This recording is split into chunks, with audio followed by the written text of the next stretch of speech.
Hello world, it is Wednesday, August 23rd, 2023. I'm looking out the window at Defiance. It's kind of a sunny day.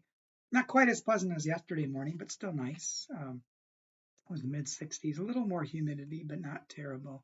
But it is supposed to be really hot today, in the 90s and in the upper 90s, near 100 tomorrow. And it feels like humidity is coming with that. So be careful and remember to hydrate. The Other Side by Kaji Dosha. Kaji bases the devotion upon Mark chapter 4, verse 35. On that day when evening had come, he said to them, "Let us go across to the other side." And then Kaji writes, "Once upon a time, someone convinced me to join her on a dreaded silent retreat. I was at my wit's end, what with the endless noise around me, so I begrudgingly agreed. I wish I could tell you that as soon as I stepped foot on the lush grounds of the center and put my duffel bag down on that humble twin mattress and looked out the window and smelled the freshly cut grass and beheld the perfectly tended gardens, that something in me started to get it. But I didn't. The silence felt loud and oppressive. But God told me to give it time, to give it a minute. And in the silence, I realized that my day-to-day mind and I are well acquainted.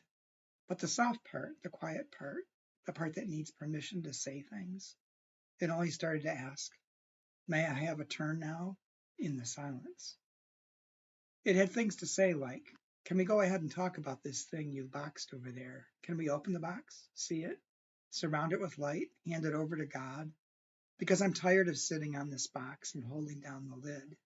It takes so much out of me, out of you. In the silence, we can open it together. All of this happened in the very silence I dreaded. Jesus would often take a moment to get to the other side, and I'd submit to you that this is a crucial spiritual discipline. My invitation to you is this: take the time to retreat to the other side. It doesn't have to cost a dime, but find your space for silence, even if that sounds impossible or like the worst thing in the world. If you follow Jesus, you follow what he did. Let the silent healers within you speak. And the prayer. Thank you for forming my inmost parts, O God. Thank you for healing me. Selah. Amen. Well, for me, this devotion reminds me of a couple of things. One is the need to take time for ourselves. And I know sometimes for my extroverted friends, that's really hard to do. But I really think it's human nature, and maybe it's based on my own experience, but it's human nature that we do box things up, as Kaji talks about, and sets them off to the side and ignores them rather than dealing with them. And as any good therapist will tell you, anything that you've left undealt with can come back to haunt you and eat at you. Sometimes you have to unpack your baggage, take everything out, look at it, get rid of what you know you can get rid of, and then repack everything else neatly back into your luggage so it's easier to carry. And without taking the time to sit in silence, to think, to wonder, to explore, to discern, we can actually be lost.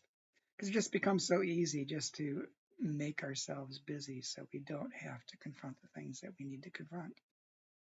And that's not good in the long run, because eventually it will build and build and build, and at the most inappropriate moment, explode into your life. Jesus modeled it, taking time to go away, to nap, to pray, to sit in silence, to be alone, so that you can be together. Hope you have a good day, and hope to talk to you again tomorrow, and beware of the heat today.